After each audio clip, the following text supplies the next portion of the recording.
أعوذ بالله من الشيطان اللعين الرجيم بسم الله الرحمن الرحيم. The era that we live in is full of injustice, tyranny, and corruption. And mankind is crying out for salvation from such evil. Every believer of whatever faith is awaiting for a savior to come and redress the situation and establish that perfect kingdom of justice and peace. With the 15th Shaban coming up, many of the Muslims celebrate the birthday of our living Imam, Wali al-Asr, Hujjat ibn al-Hasan, salawatullahi alayh. And what could be more appropriate to look at Mahdaviyat through Nahjul Balagha, the words of Mawlaya Kainat, Ali ibn Abi Talib, salawatullahi alayh. It is miraculous that nearly 1400 years ago, Mawla left pointers, left clear indicators, and left clear vision of Mahdaviyat in Nahjul Balagha. A cursory look around us at the human society will reveal great strides and advancements in the field of technology and contemporary knowledge in the last century and decades. Yet, casting our eyes at the values and morals of humanity at large, we find a gradual and definite regression in Bani Adam since passing away of the greatest being ever created, our Holy Prophet sallallahu alaihi wasallam. If man opens his eyes, he can clearly see the rut of human race and the mounting injustice. Hopeful hearts yearn for redress, and there is a desperate search for salvation to establish the perfect society as foretold by all faiths and scriptures. What could be more pertinent in the times that we live than to discuss the arrival of Mahdi, Ajjalallahu Ta'ala Farajak, and the concept of Mahdaviyat as we undergo this long and painful period of ghaiba. This discussion that we will undertake today will be guided by the words of Mawlaya Muttaqiyan, whose speech became the peak of eloquence, Nahjul Balagha, and whose words are Imamul Kalam, the highest form of words. Mahdaviyat is the firmest of belief that Al-Mahdi is the last of the infallible appointed guides, combined with a concerted effort to prepare for his coming from occultation. Mahdaviyat can be described as implementation of a perfect society for humanity through establishment of peace, justice, and best of moral values. After which, it will become very apparent to humanity at large to see how Allah intended his system of guidance to be implemented. Imam Ali so beautifully describes this scenario of the hope of humanity in Kalimatul Kisar, number 205. He says, the world would bend towards us after having been refractory and goes to a quote and goes on to quote the Quran. And we intend to bestow our favor upon those who are considered weak in the land and to make them imams and to make them heirs. The concept of Mahdaviyat can be linked to the law of grace, according to Khaja Nasruddin Tusi, it is manifest to the wise what the grace of Allah after sending the Prophet solely lies in appointing an Imam so that people do not remain without divine guidance and a teacher, so that the book and the traditions have one to interpret and explain them. From numerous accounts narrated both in Shia and Sunni sources, the subject of Mahdaviyat was widespread from the early days of Islam. This is clear demonstration by the hadith of the Holy Prophet. Paradise is for that person who meets him, Al-Mahdi, loves him, and has belief in him. Professor Henry Corbin, a student of Allama Tabatabai, says that in the current era that we live in, Shia Itna Sharif faith is the only faith that has maintained direct contact with God through his chosen and appointed Khalifa on earth. The Christians had Jesus, the Jews had Moses, but they are no longer amongst us. Yet our link remains. How eloquently Mawlaya Muttaqiyan illustrates to his beloved companion Kumail ibn Ziyad in saying number 146 of Nahjul Balagha, the lofty position held by those who guard the proof of Allah and call to his religion. But the earth is never devoid of those who maintain Allah's plea openly or hidden, in order that Allah's pleas and proofs should not be rebuted. Through them, Allah guards his pleas and proofs. They are vicegerents of Allah on the earth, and callers to his religion. How I yearn to see them. There are few in number, but are big in esteem before Allah. Reflecting on these words, we can ourselves truly appreciate and honor those who are the true callers to the words of Allah, and we follow them as part of our preparation for the awaited. These are the marjas of the time. Do we have enlightened vision and spiritual eyes to see the corruption and the disasters towards which the human society is trotting along so fast? How poignantly Amirul Mu'mineen mentions in saying number 167 of Nahjul Balagha, for the man who has eyes, the dawn has already appeared. Beautiful words.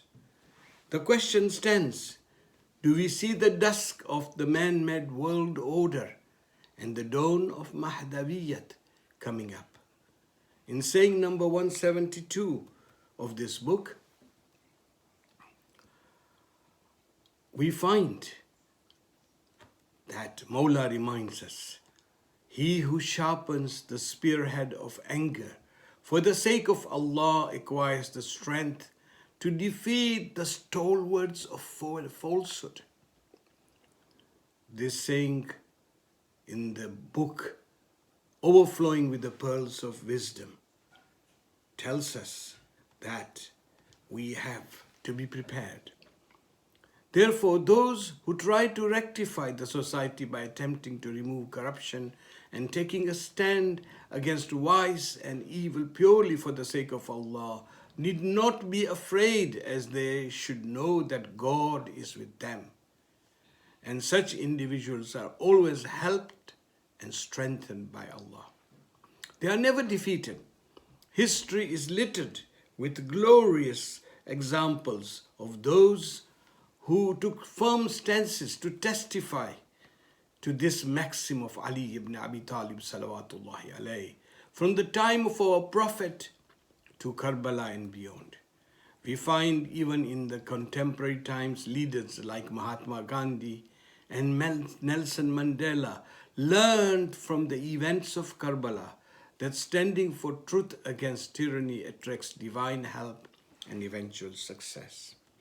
It is narrated by Imam Ali that Holy Prophet said that if only a day remains on the earth, God will bring forth a man from my progeny, so that he will fill the earth with justice as it is filled with tyranny.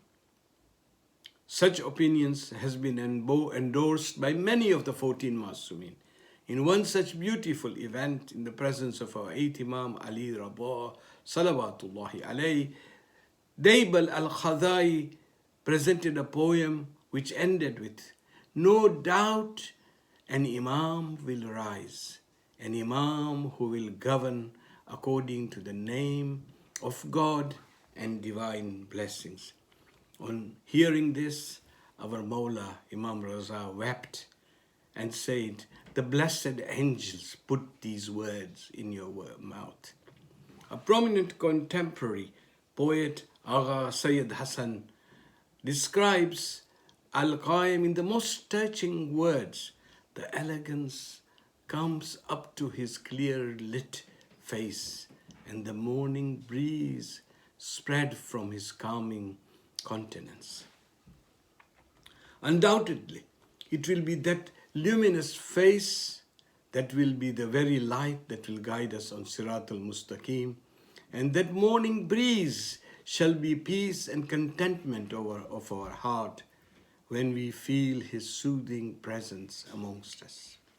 Nahjul Balagha, in numerous occasions, points out to the concept of Mahdaviyat, an issue of guidance on preparing grounds for this. In Khutbah number 98, Imam Ali says, "When the Prophet passed away, he left amongst us the standard of right. Whoever goes further from it goes out of faith, and whoever lags behind it is ruined. They would live after him as long as Allah wills, till Allah brings out for you one who collects you together and fuses you after diffusion. Do not place expectation in the one who will not come, and do not lose hope in the one who is veiled." Beware the example of the descendants of Muhammad, Mawla continues, is like the stars of the sky. When one star sets, another one rises. You are in a position that Allah's blessing on you have been perfected, and He has shown you what you wished for.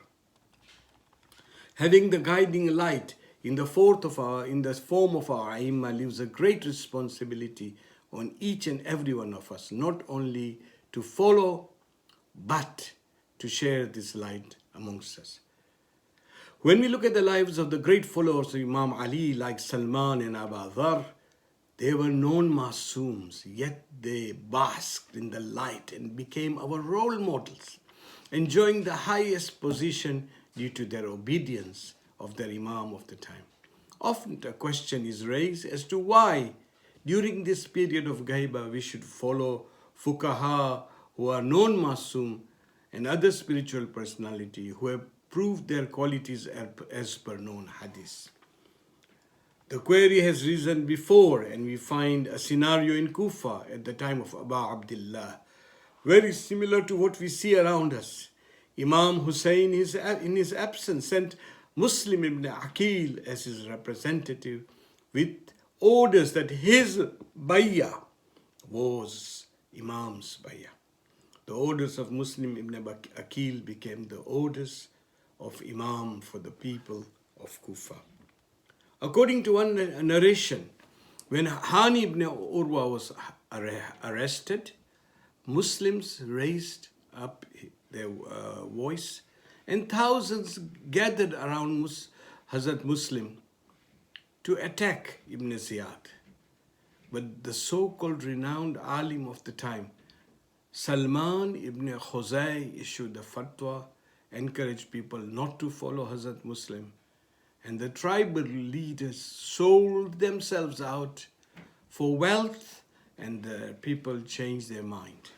Due to rumor mongering and spreading of fear, some ladies of Kufa even ended up taking up their sons and husbands home to save their lives, and thus Hazrat Muslim was left alone. History shows that when forces of evil want to attack Imamat, they target the representative of the Imam. These very representatives who serve their lives in pursuit of preparation of Mahdi. Haven't we seen the great role played by the representative of our living Imam in the recent era, including the great movement of Islamic Republic of Iran under Ayatollah Khomeini, and recently quashing of the Daesh attack in Iraq, Karbala and Najaf under the guidance of Ayatollah Sistani. May Allah prolong his life.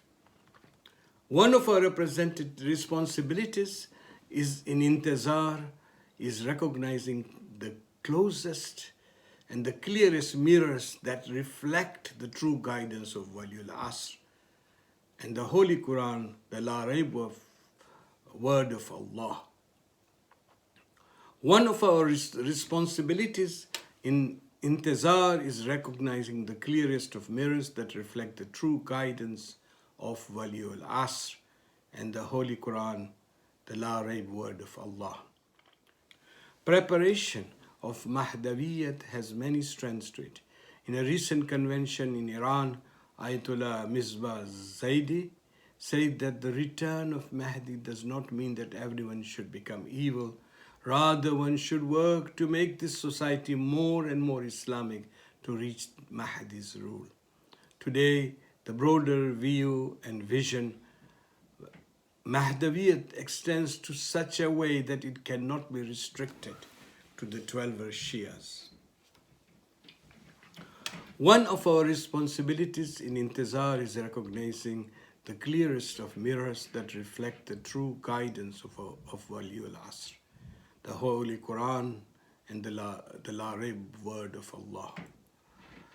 Preparation for Mahdaviyat has many strands to it. In a recent convention held in Iran, Ayatollah Misbah Zaidi said that the return of Mahdi does not mean that everyone should become evil. Rather, one should work to make this society more and more Islamic to reach Mahdi's rule. Taking a broader view and vision, Mahdaviyat extends in such a way that it cannot be restricted to 12 Shias, but can be promoted to all religions globally. Indeed, Mahdaviyat doctrine is the best substance for Islamic globalization and accomplishment of the divine promise, Ja'al haq wa zahaq al-batil, inna batila kana zahuka. Mahdaviyat is the actualization of the ideal situation in which the divine religion with perfect guidance and righteous people at its helm would rule and establish Allah's true faith and divine values across the world. Khutbah number 136 of Nahjul Balagha eloquently paints a picture before the advent of our living Imam and narrates the core values of Mahdaviyat. He would direct desires towards the path of guidance, while people would have turned guidance towards desires.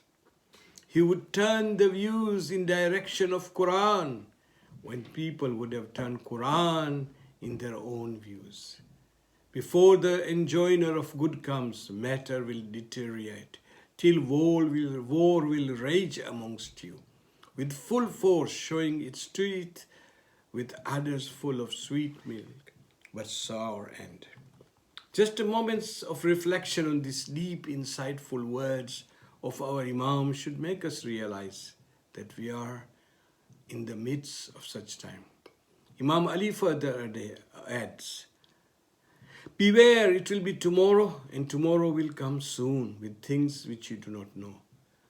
The man in power from this crowd will punish all the officers for their ill deeds, and earth will pour forth its treasures and fling before him easily her keys.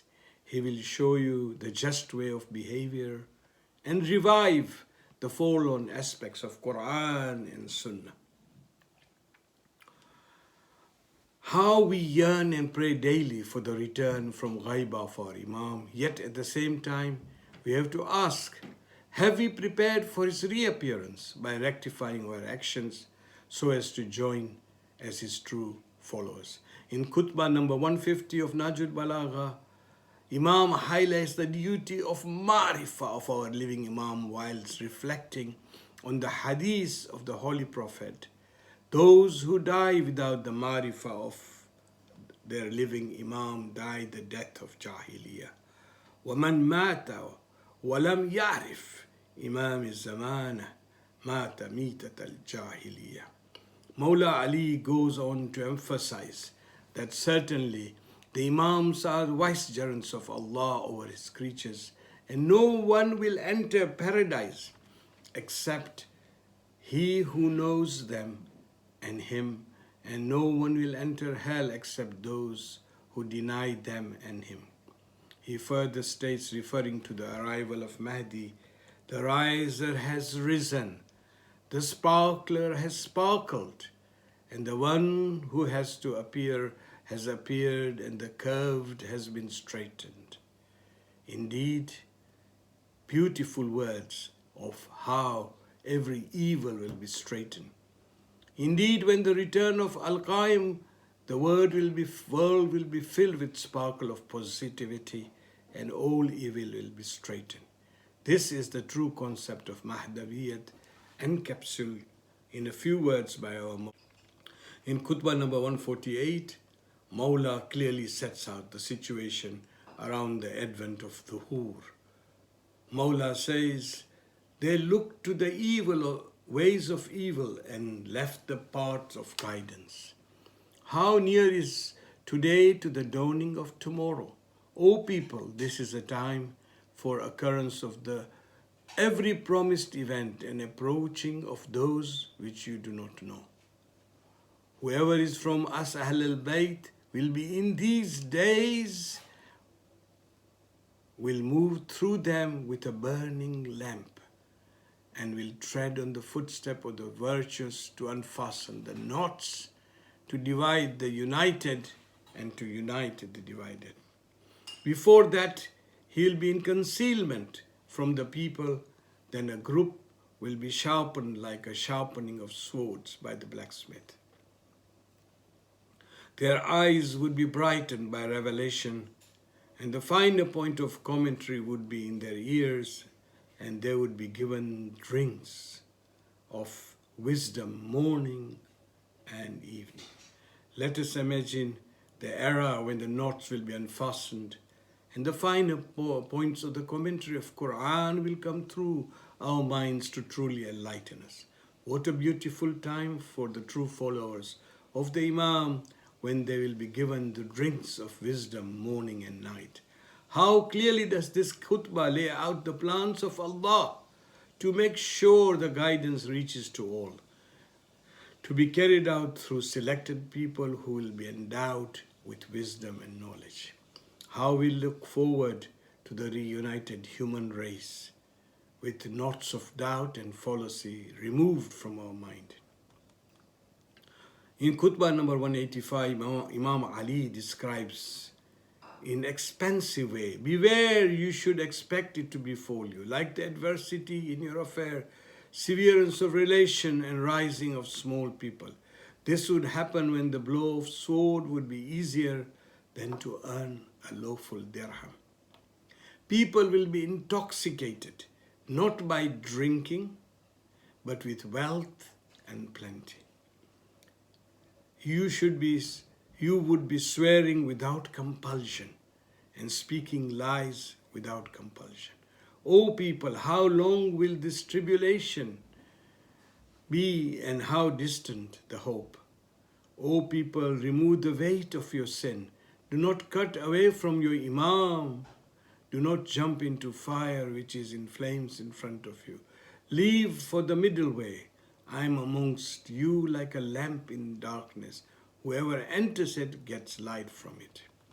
On reflection of these words, as our hearts are shaken and the soul of the believer is awakened, What a clear signpost for us. Do we not see that we are right in the middle of such an era? An era when cheating, fraud, corruption are the main tools of earning, accumulation of wealth is the main target, a world of intoxication where less than 15% of the world's population owns more than 85% of the world's wealth without fulfilling the trust to the fellow human being. Ali ibn Abi Talib salawatullahi alayhi remind us not to disconnect and cut our connection with the living Imam and not to jump in the fire of fitna in front of us, but adopt a middle way. With such clear signposting throughout Nahjul Balagha and numerous hadiths, we have every opportunity to be aware and be ready in the state of readiness. Our sixth Imam in Biharul Anwar narrates, each one of you must prepare for the advent of Al-Qaim, even if it is as little as an arrow, because Allah knows that the person has this intention, He will give him a long life. In another hadith, Imam Sadiq says, a person who would like to be amongst the companion of Al-Qaim should be in state of active intizar, perform all his deed with wara, a level higher than taqwa, and with most beautiful etiquettes. Then one will be counted as being in the state of intizar.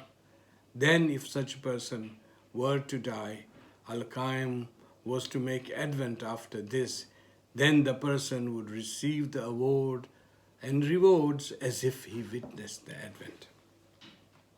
The above hadith is clearly set out for us the preparation of the advent of Imam al-Zamana. Intizar entails complete evaluation and awareness of the current situation and ability to compare with the perfect ideal, working out the plan and taking dynamic steps to reach the ideal future with the advent of Imam. We should be aware that there is a constant attempt to spread type of Mahdaviyat phobia by several aspiring world orders that do not want to see the order of Allah established on this earth. There is no doubt that we have a clear duty to introduce Mahdaviyat through Quran as well as Seerah and Sunnah.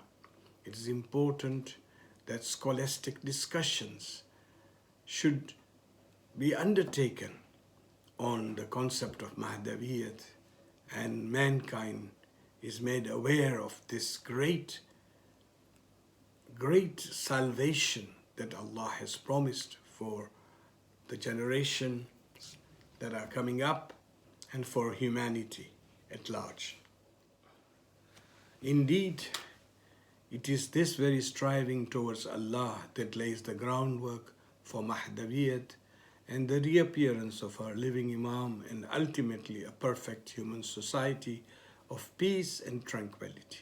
As the poet Rumi says, the soul was created by Allah out of mercy, and it is never at peace till it connects with its Lord, the Rabb, Allah subhanahu wa ta'ala. May Allah give us tawfiq to prepare sincerely for the advent of our living Imam Wali al-Asr, Hujjat ibn al-Hasan, and truly understand him and his quality and his mission with ma'rifah.